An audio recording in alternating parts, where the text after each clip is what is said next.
What's up, gearheads? A big day is finally here. Finally starting to do the 4-link installation for the front suspension on the stubby truck. So it's awesome. I've basically gotten the rear end more or less complete, except for a few small things, just like brake lines, stuff like that. But suspension, all that is all done. Everything's stowed away. It's looking good, super clean back there right now. As a 4x4 should leave the shop for the first time. Looking good, but never expect it's going to come back and look as good the second time. So yeah, basically trying to figure out where to put the brackets on this. I'll take you through the process as I know it, basically, and as I'm going through things. I may not hit all of the marks. There's actually a few good videos out there already that really go through this process in depth and super step-by-step. So I'm going to be as good as I can, but if I miss anything, sorry, basically. But I'll do basically big picture and show you what I've done so far and what the next steps are, and we'll go from there. But super excited to finally start this and really looking to get this truck on the road sooner than later. So let's jump into it and go from there. All right, so for anyone that's followed along so far, I did already install the Offroad Designs 4-link brackets on my axle. They're super easy. There's really nothing other than cleaning off your whole axle and all that, which I've covered and going to post in other videos. So no worries there. If you want to see it in more detail, I definitely cover it. But once the axle's all shaved and cleaned up, locating these brackets on both sides is super easy. They did a good job of designing them where they basically line up with the C on the axle right here and everything, and give you a good job locating them. You just want to basically measure to make sure that they're completely level and aligned side to side and everything before final welding, because there's just like a little wiggle to them once you get them in. But yeah, I've already done that on the axles. So basically we have our bolt here for the coilover that's going to come here, as well as the mounts for the actual links that are going to go back. And one other note is, excuse the mess, I'm going to completely redo the wiring in here, so I have just yet to rip all this out. But I have removed the inner fender on both sides as well, just to give me more space to work. Because in addition to locating this axle and figuring out where it's going to go, I need to fully make sure it's lined up side to side and figure out where the coilovers are going to go and all that. So there's going to be a lot to this for sure, but it's also going to definitely be doable with the nice package that Offroad Designs puts together. A few other things. I did chop off the mount there for the leaf springs in the front.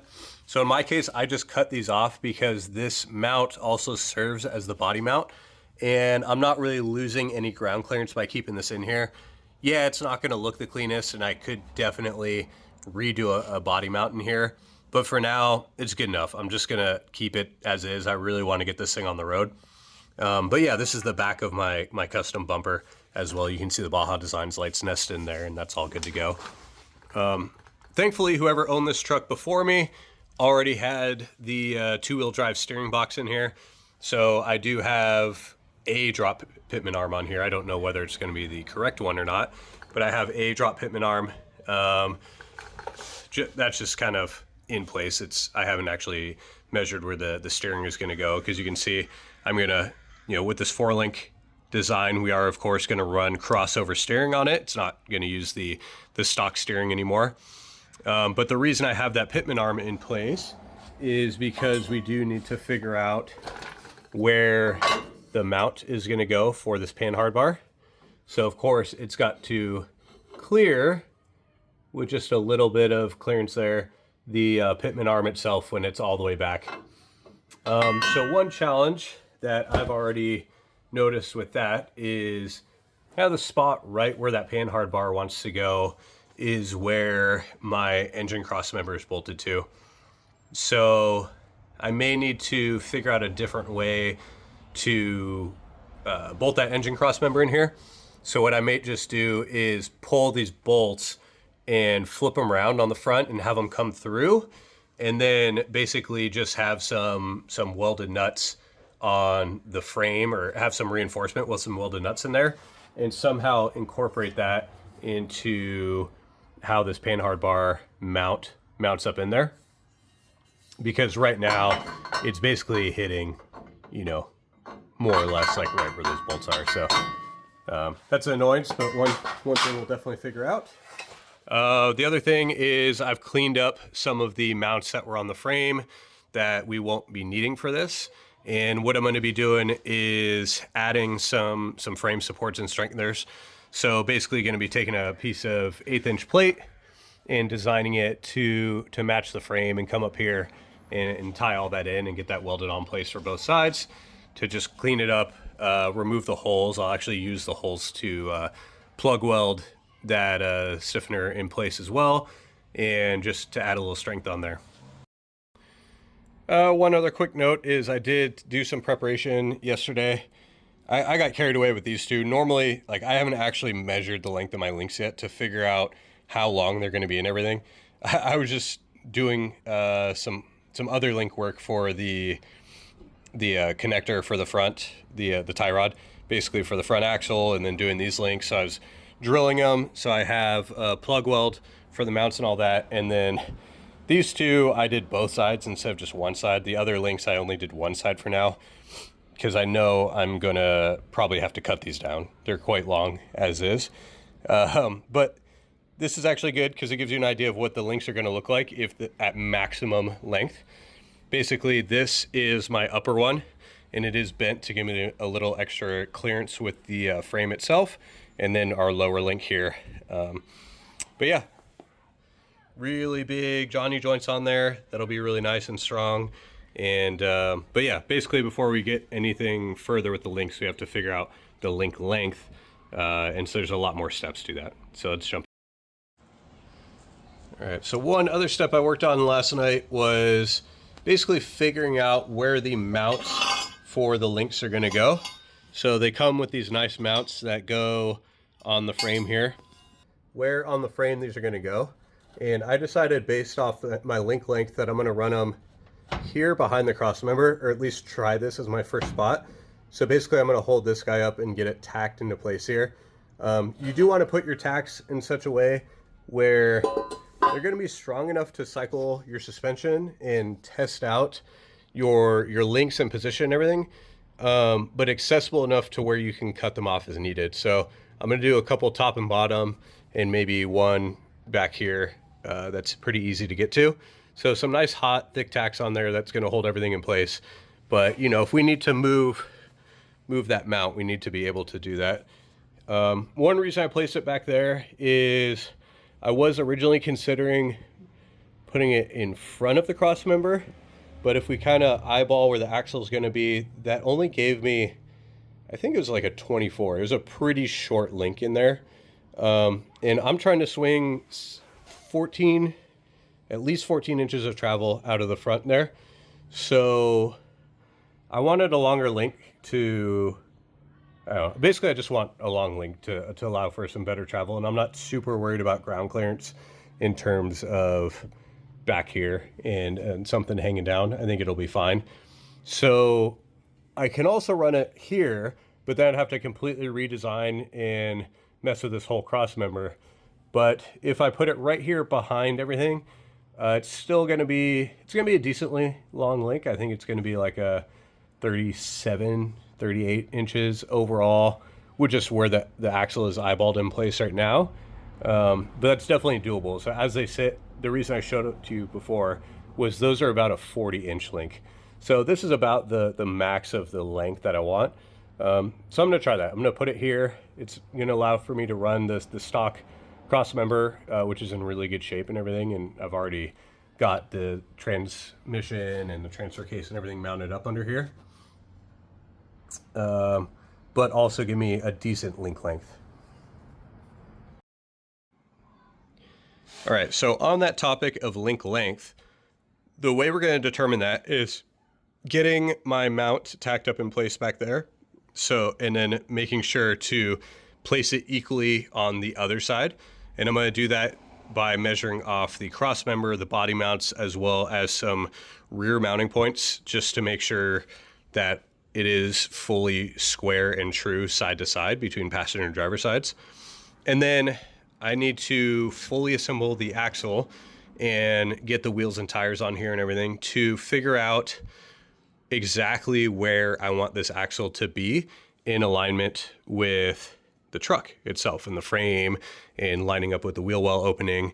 So basically what I want is it to be as far forward as possible while clearing everything at full stuff. And then of course, full turn with the tire and all that. So I've been waiting on some parts to fully assemble this axle. Thankfully, they just showed up while I was filming this and working on it. So I've got some Yukon chromoly axles. I'm gonna throw in this and throw the snout on, everything, get this axle assembled and get my wheels and tires on so I can start eyeballing this and figuring it out. So I have my link bracket mounted on my frame, just tacked into place for now. So I've got both the passenger and the driver's side ones, and they should be matching side to side there. As I mentioned, kind of going off the cross member and a few other points on the truck to locate those. And then what I've done is the axle's moved a little bit now, but what I did is basically position the axle exactly where I wanted it in terms of maximum up travel. So you can see the tires aren't fully stuffed in there, but basically I aligned everything to where I wanted it to be at full bump, and then basically took my measurement for the links. So I had set the pinion angle as well for the diff. Like I said, it's moved a little bit because I've been working under here and the axle kind of shifted to one side. But yeah, basically I set everything to where it would be at full bump. And then I put in the bolts you'd see on the mounts here. I put in the bolts for the front and the rear of the link, and then basically took a center to center measurement from where the links are actually going to mount in the pockets on each side in order to figure out what the top and the lower link length is. They're not going to be the same.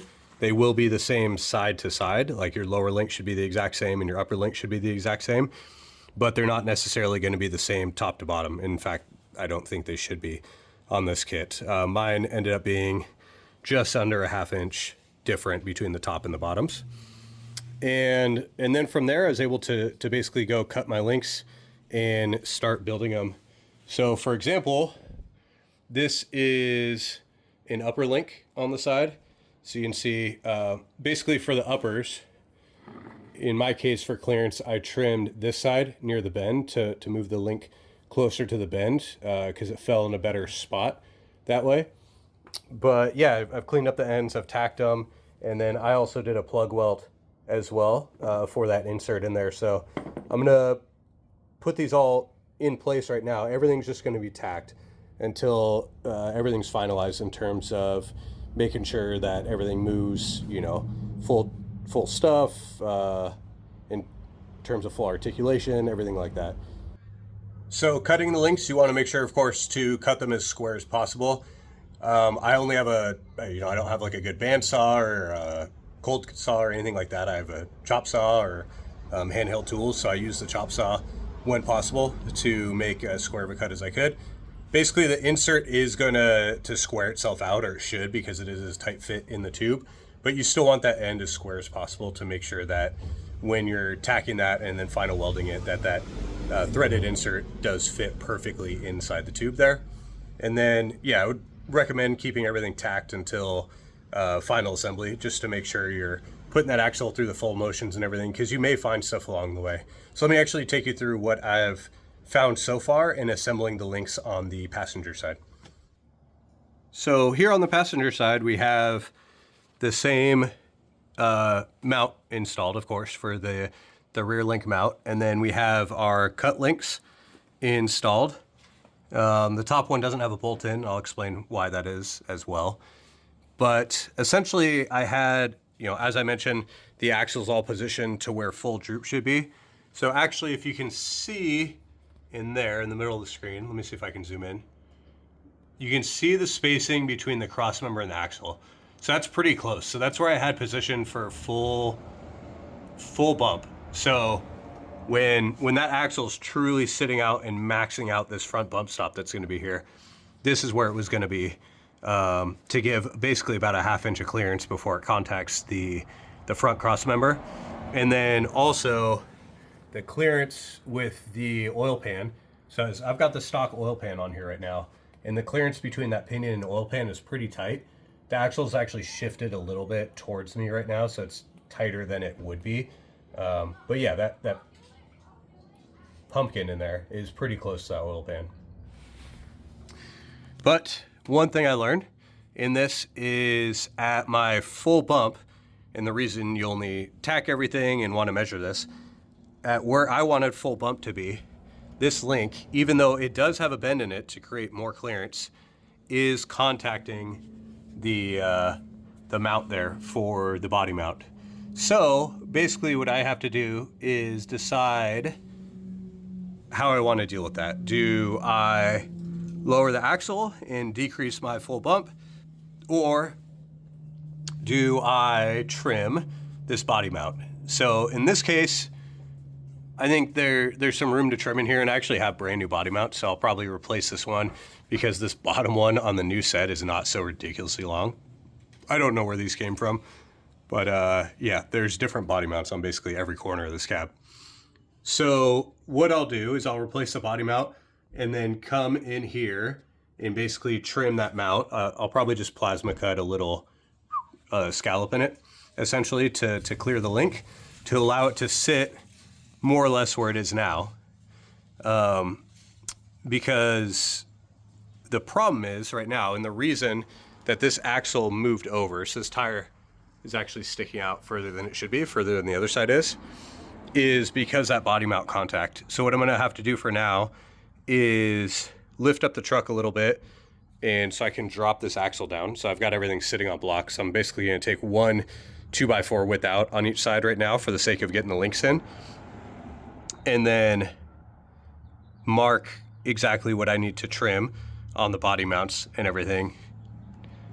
Probably jack the truck up so the axle falls down and everything, so I can plasma cut those out, and then try to find full bump again, because what I want to do is get this axle centered up side to side, so that way I can do my pan hard bar as well as my steering link and lock everything in place side to side. So that's what I'm gonna work on right now. I'm gonna jack up the truck, drop the axle down a little bit, then I'm gonna do the upper link on the other side as well, because right now, the reason I can't get that bolt into place is because it is contacting right there. So I can't get the link to go up enough to align that bolt. So once I drop the axle down, I'll be able to have a little bit more movement and get that bolt into place. So that's where I'm at right now. Just putting the links in. One piece of feedback I would have for off-road designs is, I don't know, it's probably from when they welded it, but everything shrunk. So fitting everything together is a pain in the butt because there's no clearance to get these links in here. So basically you either need to trim the inner fitting on the Johnny joints, or try to spread these apart, or trim the inside.